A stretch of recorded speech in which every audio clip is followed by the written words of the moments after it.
know this? Explain it to me.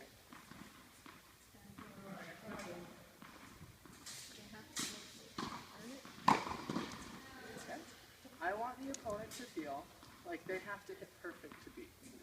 But if they hit something slightly less than perfect, I'm going to run it down. I'm going to give it a try. I might not get it, but I want to put that feeling in them, because then they'll start going for smaller and smaller corners and smaller pieces, which are lower percentage. If I give them that feeling of, oh, if I just hit it a little bit away from her, she's toast, I'm actually playing into their hands, because then do they go for low percentage shots or high percentage? They actually start going for high percentage if they think that it doesn't take much to beat you, because they're not challenged. They just think, okay, if I can get it a little bit away from her, she won't get it.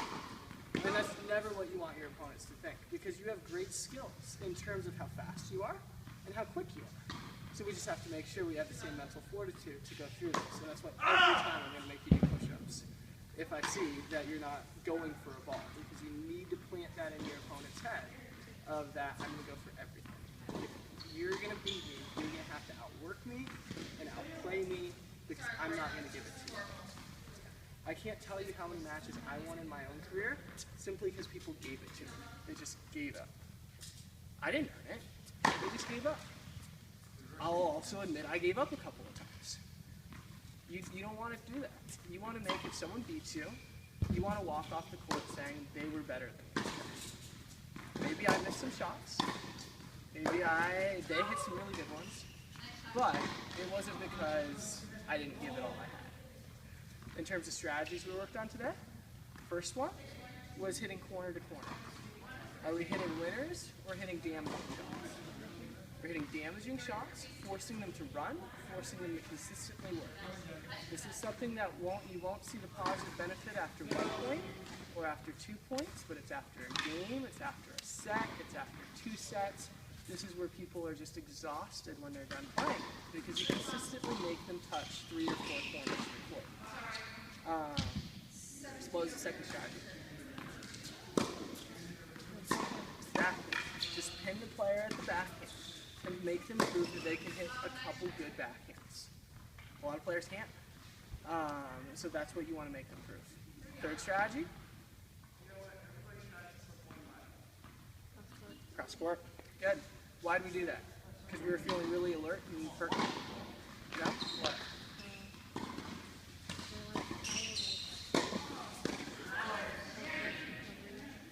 Good. When I hit a cross-court shot, I run out here, I hit my cross-court ball, I only have to recover a small portion of the court.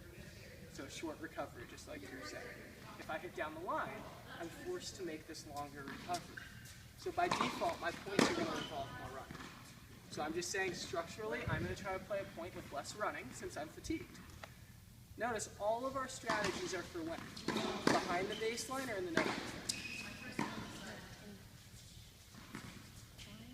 Yeah, we're talking about behind the baseline round. Once you earn your invitation into the no man's land to hit an approach shot, then we are attacking with a singular focus in terms of trying to make the opponent struggle, hitting offensive shots, coming in and balling.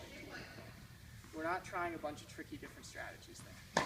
The one thing that we said is, I know it's really good to hit behind someone, but we have to make sure that it's not one where we're trying to get too difficult to the shot in order to pull it off.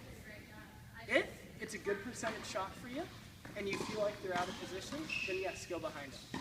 But if they haven't even made it out of the corner of their court, and it's a really small sliver for you to go to, then you have to reposition yourself, get around the ball, and go to the new spot, which is going to be the open court over there, and make them prove they can run down another one.